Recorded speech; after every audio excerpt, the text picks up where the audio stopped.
Hello, hello, everyone. Thank you so much for joining me. How are you enjoying day one of the Clio Cloud Conference? I'm a little louder. How much are you enjoying the day one? Yeah, awesome. Thank you so much for joining us for our session on the benefits of a legal blog. I hope you all enjoyed the keynote this morning and that you're tweeting and sharing and all interacting on the app about it. But we've got a packed session today talking about how to get the most out of your legal blog, so we'll just get started. So I'm Teresa Matic. I'm a content strategy manager here at Clio. I've worked at Clio for about 6 years now, and I've managed the blog for a lot of that time. So I have a lot of experience with blogging. So I'm moderating our panel here today. And I just want to get an idea of who's in the audience before we started. So hands up, who is a lawyer in the audience? Oh, lots of lawyers. Okay, and what about a paralegal or office assistant? Yeah, nice. Okay, and who has a legal blog already? Great. And who is looking to start a blog? Okay, lots of you too. Okay, so we've got a good mix. We have all lawyers, 2 publishers, and 1 blogger here, so we've got a lot of expertise on this panel for you. We'll do a quick round of introductions, we'll do the panel discussion, and then we'll head into some audience Q&A for you all. So here with me today, I have Iffy Ibekwe, Trust Wealth Advisor, columnist, and author at Arvest Wealth Management and Above the Law. Also recently got a book deal. Congratulations, Iffy. Thank you. Yeah, clap for that. Great. And we have Bob Ambrogi, a lawyer and longtime journalist at lawsites.com and a publisher at LawNext. And we have Kevin O'Keefe, a lawyer, social entrepreneur, and blogger at lexblog.com. As you can see, their social media handles are there, so please be sure to follow them and interact with them after the conference as well. All right, so we'll get into the questions. So that was a really quick introduction of what you do, but could you each please give yourself just a 1 to 2 minute intro of a little bit more depth, starting with you, Kevin. I assume I'm on now. I practiced law for almost 20 years. When I say back in Wisconsin, I live in Seattle now, and I found that the internet was a very effective way to build real and authentic relationships with people. And this was before all this SEO and everything that we got today. So I just answered questions on AOL.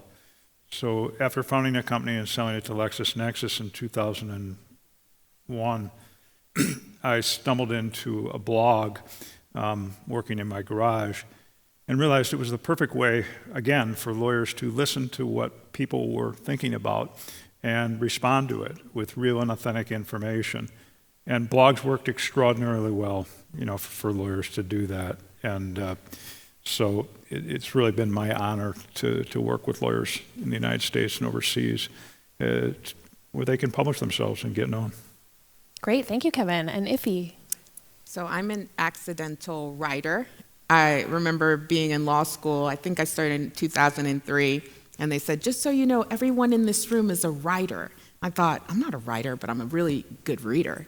And I stumbled into writing because I was one of those bootstrap lawyers when I had my law firm who I couldn't afford anything extra. I didn't have any loans, none of that. But I felt like if I could get information out that people need, that way I could start building thought leadership and I could maybe start getting some clients in the door. And that's really how this part of my legal career started.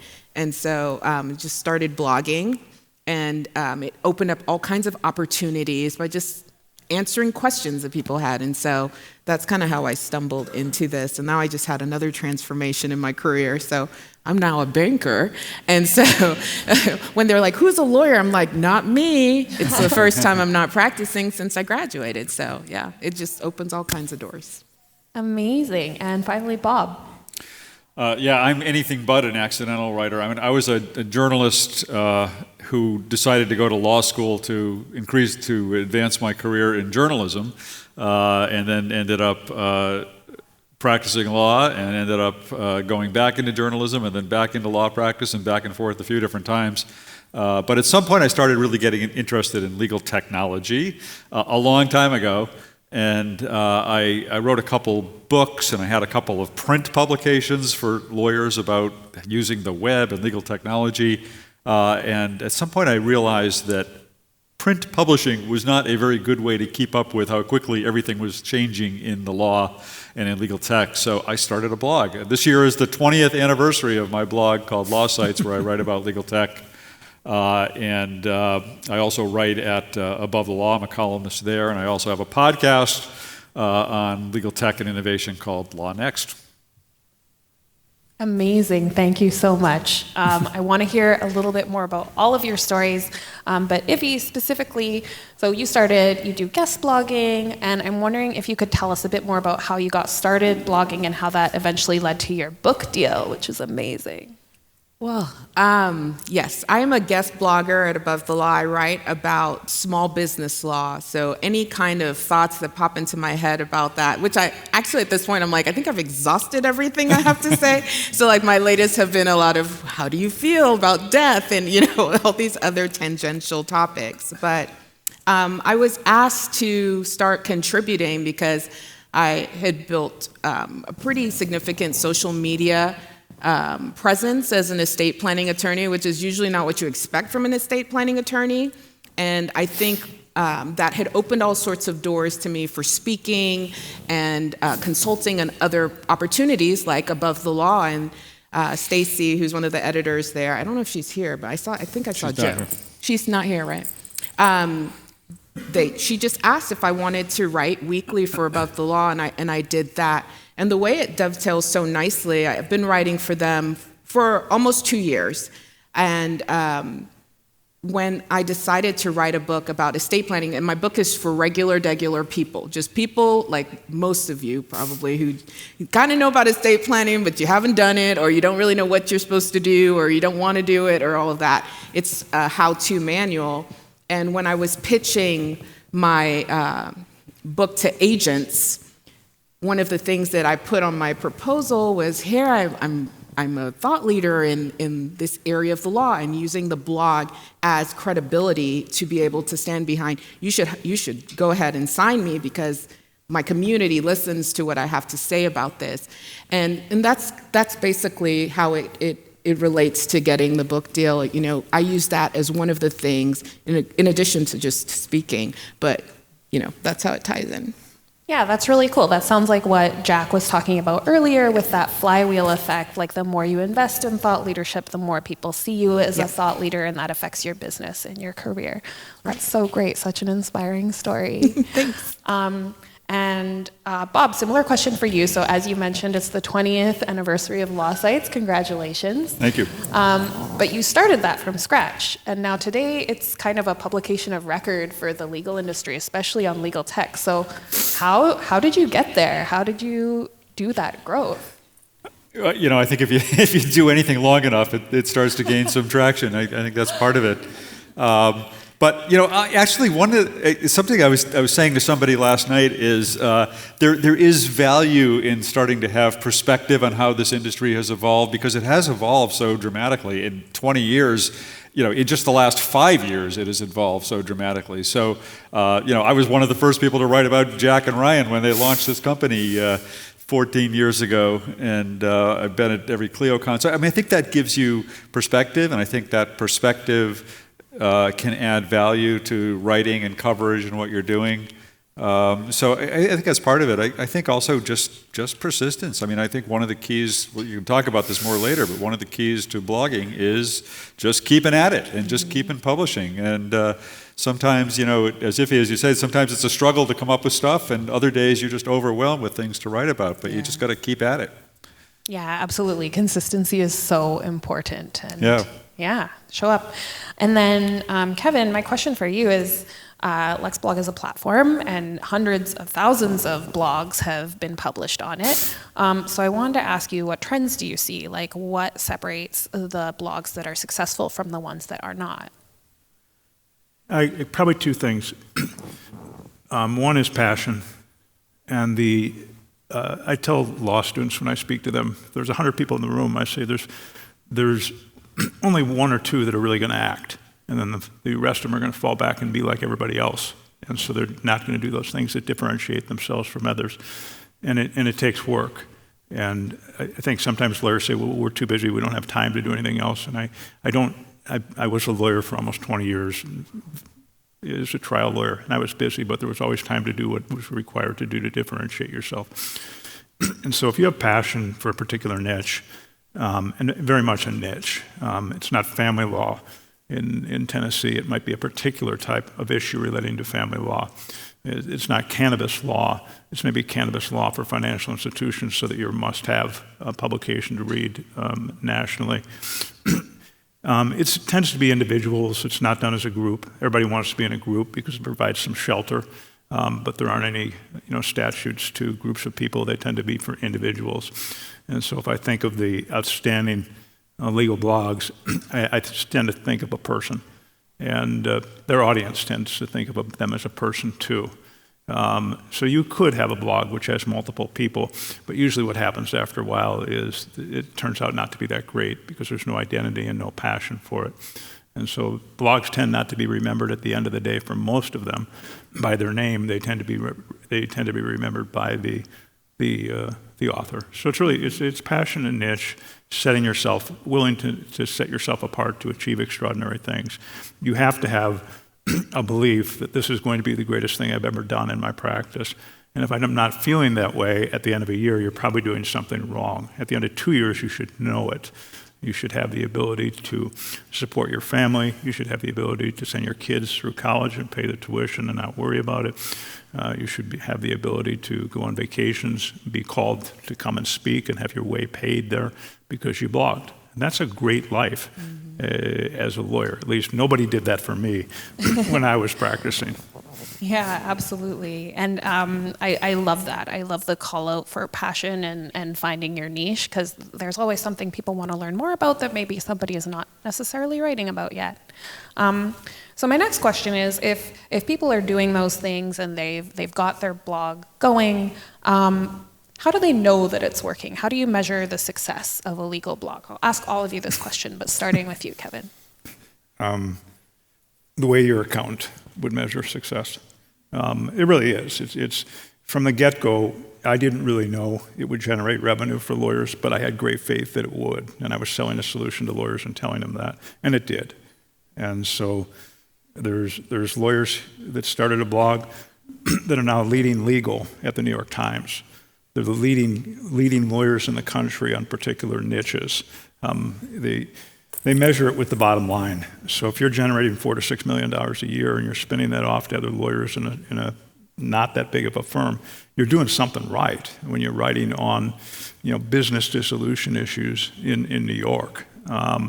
If you're a woman that writes on equine law before it was ever written on, and she's in high demand, those clients have a lot of money. And so measure it with the bottom line. I'm not saying you have to blog to what makes the most money, because that may not be what draws your passion, but measure it based on, this is a lot of fun. I'm starting to realize revenue from what I'm passionate about. Great. And Ify, what about you? Yeah, I think besides the bottom line, just like you said, one of the reasons I like to write is because I love to come and speak. I write, but I love speaking. I love communication, and I think that when somebody invites me to come speak to my colleagues like this, that's an indication that, oh, wow, this thing is actually working.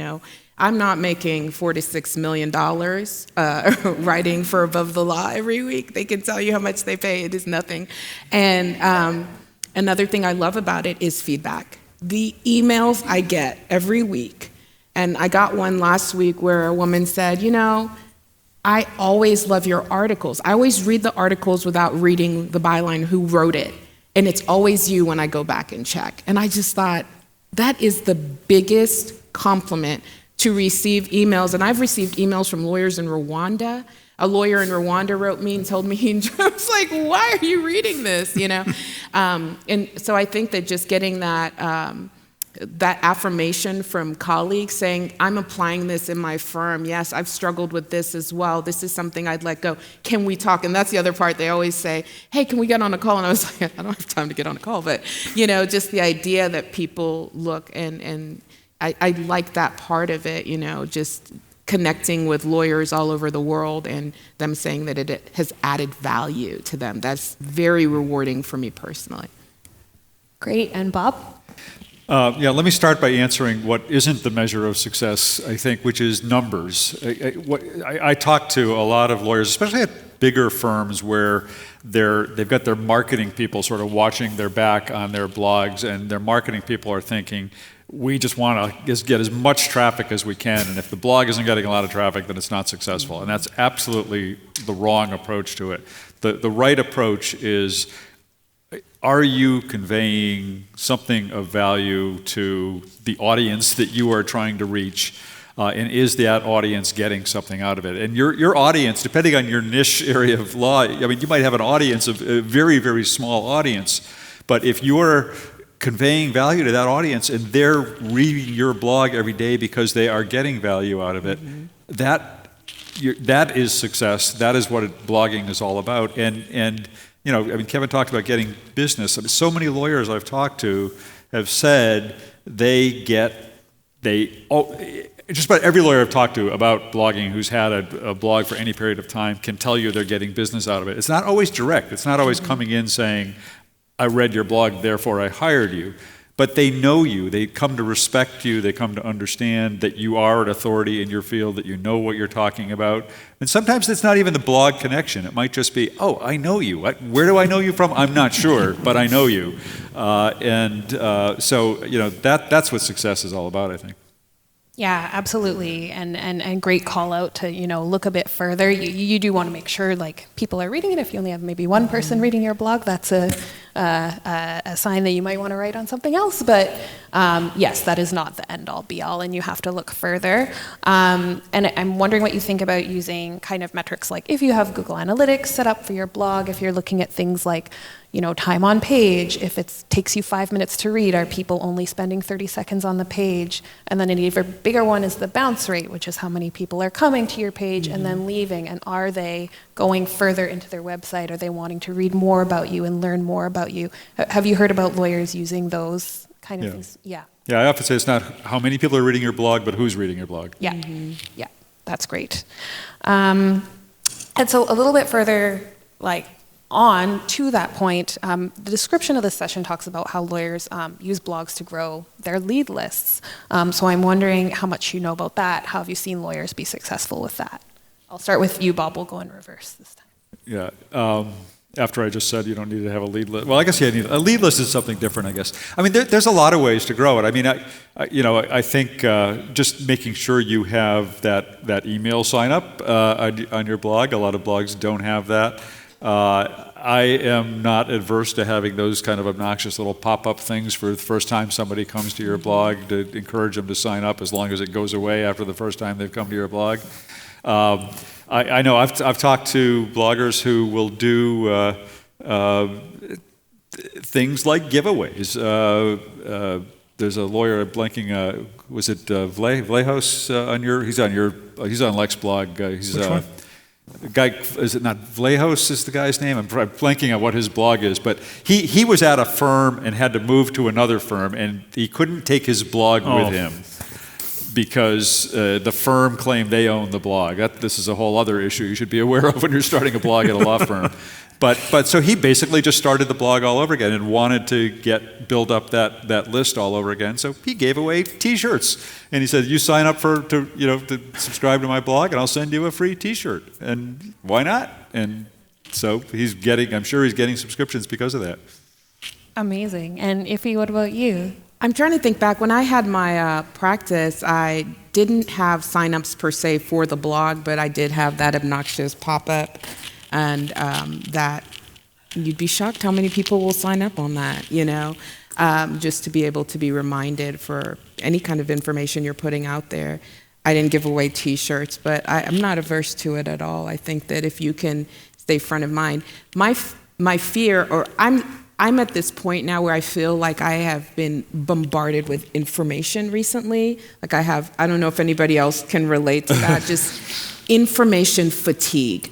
And I think it's because of social media and other ways that I get information. It's hard for me to have the patience to go through, and so, not having to keep a blog like that has been really helpful being on somebody else's blogging platform, but I do like to drive people and let them know how they can contact me in other ways without me having to maintain putting out any information on a regular basis, by now keeping a newsletter as well as writing weekly for a blog. So, yeah.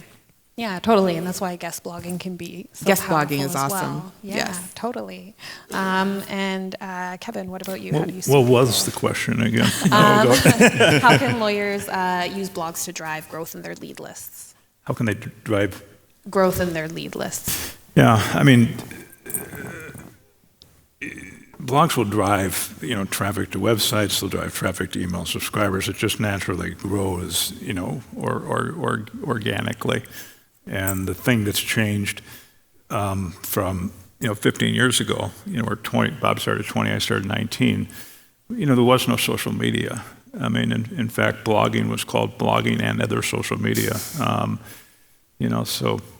It's coming from all different ways, right? Right now. I mean, I'm getting a little bit off track, but I told Bob last night, I said, I really like the approach he takes with LinkedIn, where he gives a nice summary. It says, for further reading, come to the blog, because the algorithms at LinkedIn are going to bring the type of people that you want, to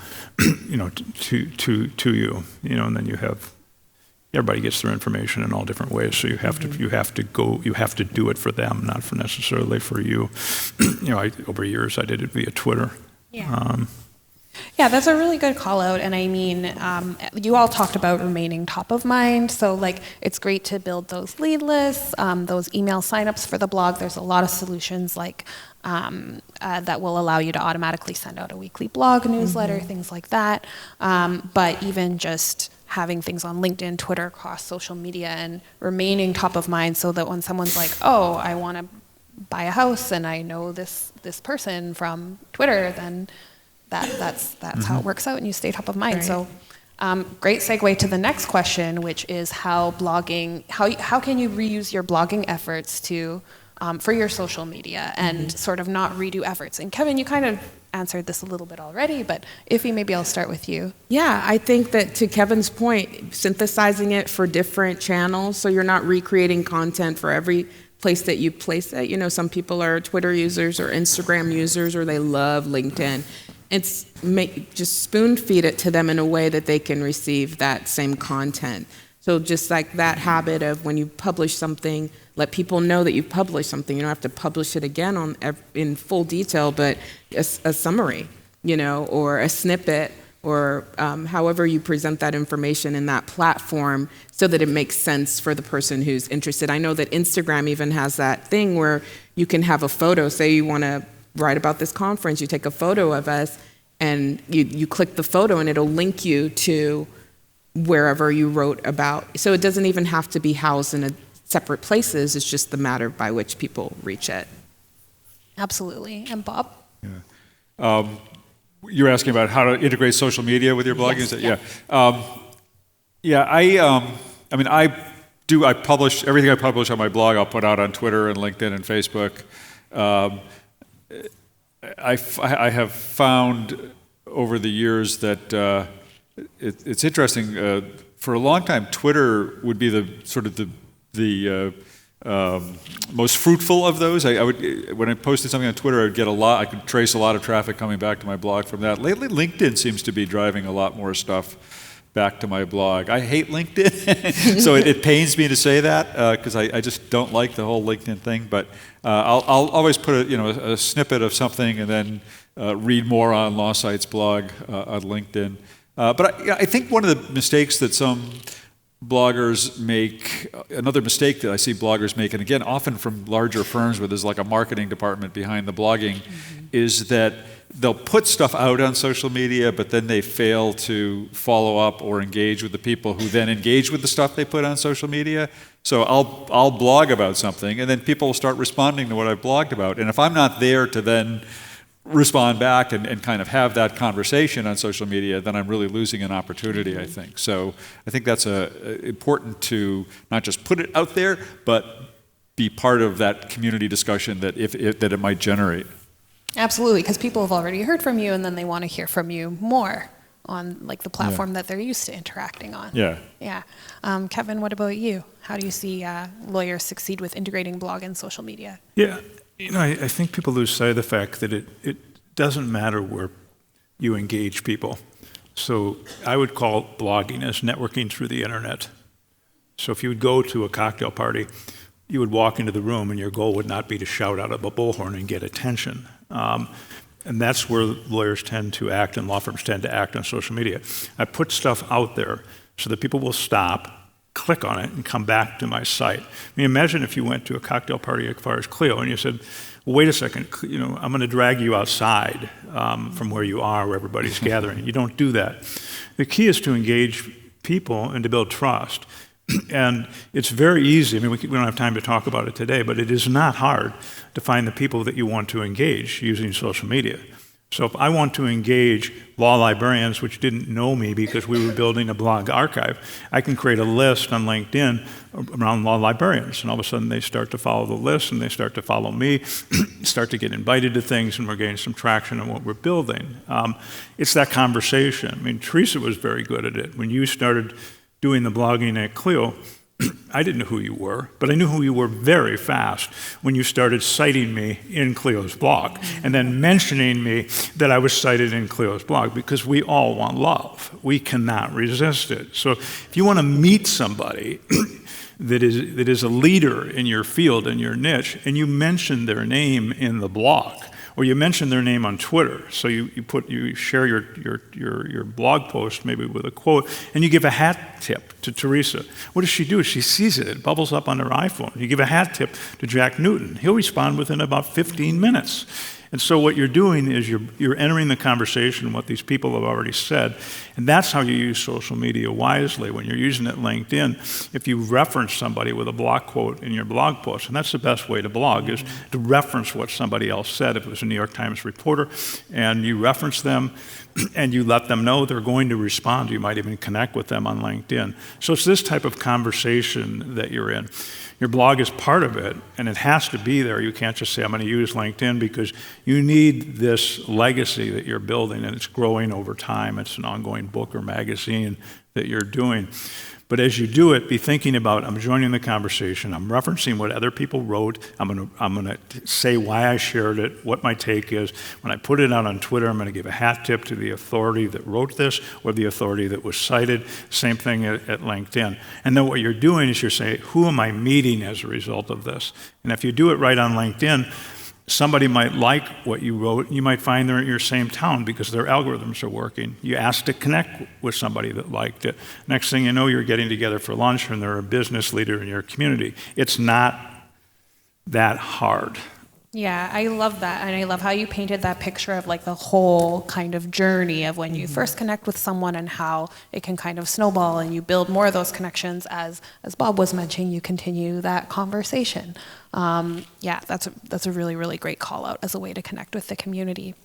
Before we head back to some sort of specific examples of bloggers, Iffy, I'm wondering if you can tell us a little bit more about guest blogging, because we've been talking a lot about when you start your own blog or you're blogging on your own platform, but how can guest blogging help you succeed? And how do you get those opportunities with other platforms? Especially, I'm sure our audience would love to know, a platform like Above the Law. Yeah. I was thinking about it. I was like, I think my answer earlier was incomplete, because I was like, how did Stacy ask me to guest blog? What happened is I decided that I would start talking about estate planning on other people's podcasts, because I didn't want to start a podcast because it sounds like a lot of work. And so I just set up this metric that this year I'm going to be on 10 podcasts, because I love to talk, like I said earlier. So that just seems easy. And they can just ask me whatever. And one of the podcasts that I ended up either pitching or who invited me on after I started doing this whole thing. It's very similar actually with the blogging. Podcasting, whenever I was published, I would put it out there, put snippets out there. I'd put it on Instagram and LinkedIn and Facebook, or all the platforms I was on, just letting people know you can watch me here, listen to me here, blah, blah, blah. I think Stacy got wind of it at Above the Law and invited me to the Above the Law podcast, which is not called that. It's called something else, but I can't remember what it's called. Thinking Like a Lawyer, that one? No, it's something like Juris something. I don't remember. I think I've been on over 50 podcasts. But she invited me to speak on estate planning, did the podcast. She sent me an email shortly thereafter that went to my spam for about a month, inviting me to be a guest columnist on Above the Law. And one day I was cleaning out my spam folder and I said, oh my gosh, I can't believe I didn't reply to this. It just was such a wonderful opportunity, and it just seemed so rude that so much time had passed by. And I ended up accepting, and I've been writing for Above the Law weekly ever since. I think that it doesn't hurt to pitch your ideas. I think a lot of people wait for opportunities to bring themselves, present themselves like, I was there and they asked me. Usually you've put in some sort of effort. I wasn't trying to become a columnist at Above the Law, but I wanted to speak on podcasts, and that opened up an opportunity, that consistency. When I started, I was on 5 that I could find anybody who would even want me to come speak on their podcast, right? But with that, and you mentioned this earlier, Bob, when you talk about sometimes you just being consistent pays off. And it's one of those things that if you just kind of are consistent and persistent and take risks, these things can present themselves to you. I think that if you can provide value or say something from a different perspective or point of view, people want to hear it. And I think there are more opportunities. I do get a lot of people asking me, though. I've been asked so many times, how do I become a guest blogger on Above the Law? And I don't know how you become. I'm like, just ask them, And so I will often ask, but no one I've ever asked for has been accepted, so that's kind of awkward. But I think my main point is just be consistent in doing whatever it is you're doing, and ask the bold ask and see how you can provide value, and they might say yes. So. Absolutely. And I love that note about how you can provide value. Yeah. I would definitely say with a lot of publications that I've tried to do in the past, and also with the Clio blog, we have this, there's a process. There's a how do you submit to us, and they'll say, please format your pitch in this way. Yeah. Please send it to this specific email address. So just knowing the process and submitting it that way is a great start. And then also knowing how are you going to promote this? Because if it's a blog like Above the Law, they have a million things that they're already putting out on your social media. So how are you going to use your platform to that adds value for them as well? That's great. Such an amazing, and then also so great about staying top of mind, and that provides that really speaks to that sort of the harder you work, the luckier you seem kind of saying. Sometimes. Yeah, sometimes. Okay, great. So Bob and Kevin, I wanted to ask you used to host a podcast for Kevin where you talked to all different types of legal bloggers and heard their stories about how they were successful. And Kevin, I know you had a few that you wanted to talk about, but I'm wondering if each of you could kind of talk about one or two as some inspiration for those in our audience today. Kevin, do you want to go first? We were doing something called This Week in Legal Bloggers, video and then podcast. And we would find the people, both either that were on our platform or not, and Bob would just talk to them. And he would always drop me a note or call me. He goes, man, these people are just one after another, what this blog has done, to change their practice and help their lives. And as I was sending you just names and pictures, Teresa, I had sent the thing back to the team, and I said, we need a wall of fame. These people. The stories are just too off the wall. I think of Jeff Nowak in Chicago. So here's a guy in a relatively small firm. I don't. By Chicago standards, I don't know if it was 11 or 12 lawyers, and they were talking about doing employment law, but Jeff thought, maybe FMLA, before the FMLA got real big. And then, Jeff called me and he said, I got a call from the second largest airline in the United States. They wanted to know if it'd be okay if they came and saw him. And I said, what'd you do? He goes, I flew there. But he's now the FMLA guy in the country. Jeff Nowak is the FMLA guy. These guys gave him a sport coat, a group of lawyers with the FMLA guy on the inside for the patch. He's the leading guy. I don't know if you remember talking to him, but I mean, I think of Tanya Forsythe that wanted to do a blog on privacy law before it was big. And one thing to remember in these stories is lawyers tend to think about working harder on what they're doing. They don't think about, well, there's an opportunity over here. So cannabis law, the first blog before any large firm, was done by Dan Harris's firm, by a lawyer named Hillary Bricken. And Hillary Bricken was 27 or 28 years old and went out to lunch with Dan Harris and another lawyer in Seattle. And Dan said, could cannabis grow the business of it? And they said, yeah. And he goes, well, then tomorrow we're starting a blog called the Canna Law Blog. Well, she's the best known lawyer in the country on Canna Law. She moved from Seattle back to Los Angeles, lives near the ocean. I mean, I'm thinking, well, how good is this at age like 34 or 35? I don't know if you remember some of the stories too. I forget how many of these episodes we did, but 50, 60 or something like that, maybe more than that even. And we just talked to so many bloggers, and every single one, I would say to them, I would ask a question along the lines of, if you hadn't started a blog, how would your career be different? And every single one would say, I wouldn't have the career I have today if I had not started a blog. And dramatic changes. And I mean, my longtime sort of poster child for all of this, just sort of an extreme example, is Tom Goldstein at SCOTUS blog, this is a guy who had decided he wanted to have a practice as a Supreme Court litigator, which is, a very rarefied area, very hard to get into. Mostly just big firm lawyers ever get into that area. And he said, how do I do that? And actually, he started many years ago. I was the editor of the National Law Journal, which used to be a print newspaper. And when I was there, he would write a column for us called Circuit Splits, where he'd look for cases that were going to the Supreme Court. And he'd write a column about it. But at some point, he discovered blogging, and he started blogging about the Supreme Court. And he became recognized as such an authority that he is now one of the leading Supreme Court litigators in the country. And his blog is, a major news organization now that has a staff of editors and writers, including some of the top Supreme Court journalists in the country. But it just started as a simple blog, Wow, that's a super inspiring story. Definitely like big possibilities out there beyond just like driving more clientele to your law firm. Yeah. They have their own office for that blog. I mean, you go in, and you got SCOTUS has the office that Amy Howe, his wife, runs. She runs that operation, and she's great. But for a long time, he denied that the blog was bringing in work. And I'm saying, Tom, come on, that's just can't be true. But Bob is right. Amazing.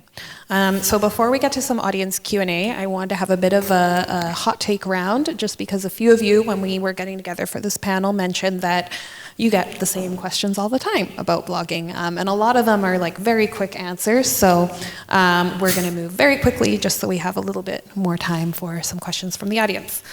So the first question, Bob, how often should you publish on your blog? I wish I knew the answer to that. I'm not sure. I mean, I publish at least every day, if not multiple times a day. And I'm still practicing law too, so it's not always easy to do. But I think it's consistency and maintaining a fairly consistent schedule that's maybe more important than frequency.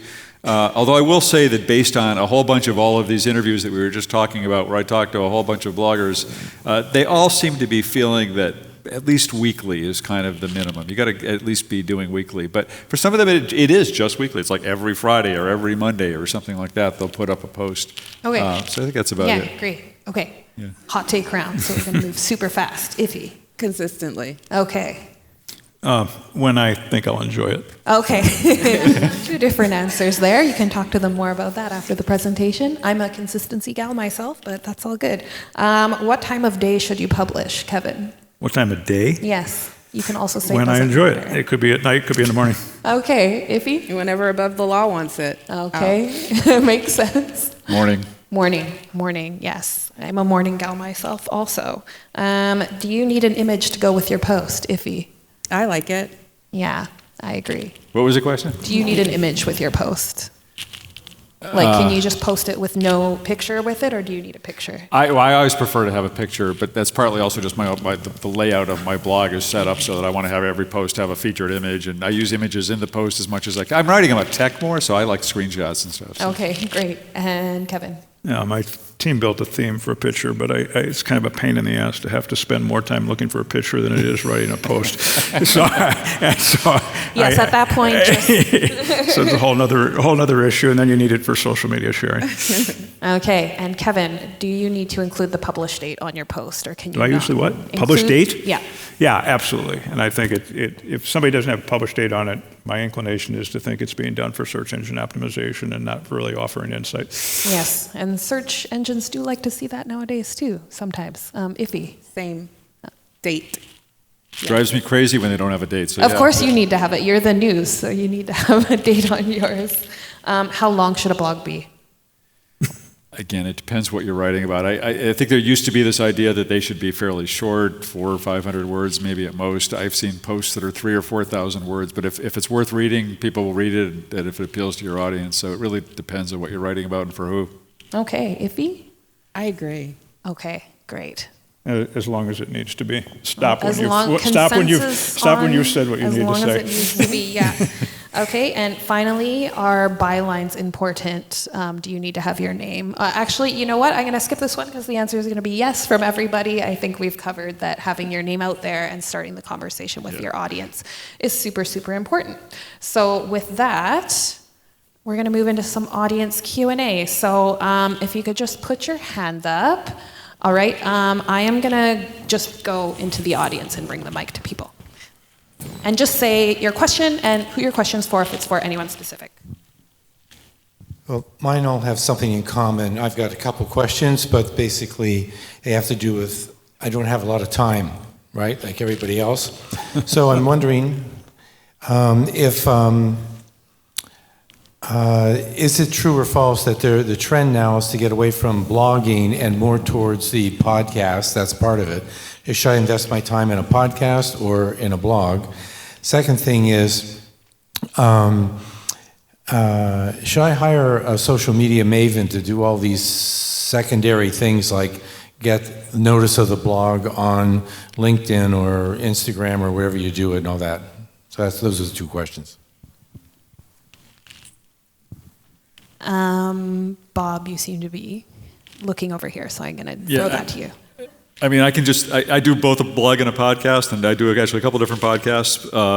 I mean, for some reason, there is this sort of idea, a lot of people seem to have this idea that podcasts are sort of the it thing right now, and blogs are maybe not so much. But in terms of engagement, I mean, I get many more readers engaging with my blog posts than listening to my podcast episodes. You know, a podcast episode is a commitment where you got to have, maybe you're at the gym or driving in your car or something to listen to it, whereas a blog post is something, you know, people can do while they're at their desk. So I think in terms of actually reaching people, I would go blog post. I have a different take on using an outside maven to write. You know, I think of, you know, when you think of like marketing mills for law firm websites, and it's kind of the same stuff in the subject area, I am not opposed to that. I started writing my stuff, but in my law firm, when I really wanted to get that content out and I didn't have time, I hired somebody to write that for me. It wasn't as much as, you know, is writing for Above the Law, you know, where I can say what I want to say. Some of that stuff was just to be having some answers out there that aren't going to be really profound, but they were going to be consistent and they were going to be on topic.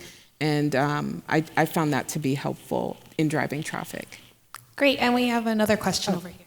Thanks. I have a blog 101 question, I think, but I've spent a lot of time and money to developing my website to bring in clients, and it's been very successful over the last year. And part of that's been articles. And so my question is, where does the blog live? Can it be like a link on your website, or do you set up a separate thing with one of the blog headquarters that you all are involved in? Thank you. That's a tee up for Kevin. Yeah, A blog is a publication that brings authenticity to you. The minute you put it inside of a website, you said my authenticity goes with my ad. So there's nothing wrong with the website, but at the bottom of it, it's going to say this is an advertisement in your state. The blog is independent from that. Blogs are not going to get cited routinely that are built inside a website. I have not seen any lawyers that have done extremely well that blog inside the website unless they're doing it solely for the purpose of drawing traffic to the website. Now, I don't know how to see the traffic on any of my properties, including probably our corporate site, which is probably monitored by somebody else, but I don't know how to see it on my blog. But get it out there. It's a publication. You want to be able to say at LinkedIn that I'm the publisher of this, unless you feel comfortable on LinkedIn saying, I have a blog.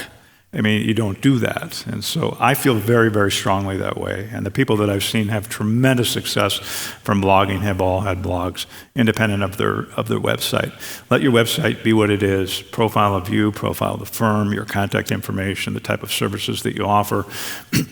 And then your blog is out here. The blog is going to probably generate more work for the firm than the website, but that's okay. And the goal isn't to say, I'm blogging and I'm trying to drive traffic to the website. And the last thing I'll say on this subject is, I'm going to get direct conflict from the website developers because they need to draw traffic to the website, and they don't have the content that the blog has, so they want the blog inside the website so they can justify a heavy expense that you paid for the website. Okay, and we have another question over here. I actually have two questions. Could you comment on putting the content from the blog on other platforms like Medium, and what you think about that? And the second question I have is, what do you think about the style of putting your blog in a storytelling format as opposed to a traditional legal article citing everything that you possibly can cite? And maybe if you can start with that storytelling question, that might... Yeah, I do the latter. I definitely tell stories, or I'll just relate it to something that's happened, or I was at a funeral, so I wrote about that. I do not think it's your audience. Who are you writing for, right? Like, you have to know what you're writing about. SCOTUS blog, absolutely you need to cite. But if I'm just sharing my thoughts on a different way of thinking about this, or I'm saying this is how I read something somebody said and this is how I would apply it, then I'm just going to write it in a more conversational way than make it super legal, academic, citing sources and all of that. So We're not letting you out of the room until you promise never to put a footnote in a blog post. And then in terms of republishing content on Medium, does anyone want to take that? I don't. On the footnotes? If none of you have done it, I would say it can be useful, but I would do it and watch how much engagement you're getting on Medium, and that'll tell you if you want to continue. So I'm currently an intern for a legal law firm, and I write their blog. But next summer, I'm interning for a different firm, and I'm kind of wondering, you kind of mentioned it earlier, how you transition from one place to another, because I like what I write, but once I'm out of college, I want to be able to keep my blog with me. And how do you, I guess, help keep the following without saying, like, hey, I am going to be leaving this firm, come follow me somewhere else? How do you make that switch?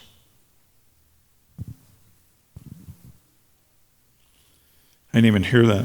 What was it? Did you It's hear it? if you're blogging somewhere and you work for somebody else and you're moving, how do you kind of keep your following and build your own brand, essentially?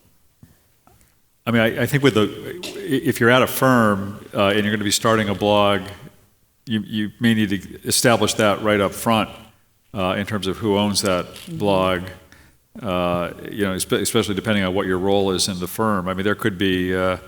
There could even just be copyright issues around, like, work made for hire or something like that in terms of who owns it. But I think you want to try and establish that up front. If you're already in a situation where there's an ongoing blog that you start to contribute to, you're probably going to have a tough argument saying that that's something you can take with you, but maybe a firm would be amenable to it. Mm-hmm. Is that the question? Is that what? I think so. Yeah. Did anyone else have a take on this? What was it?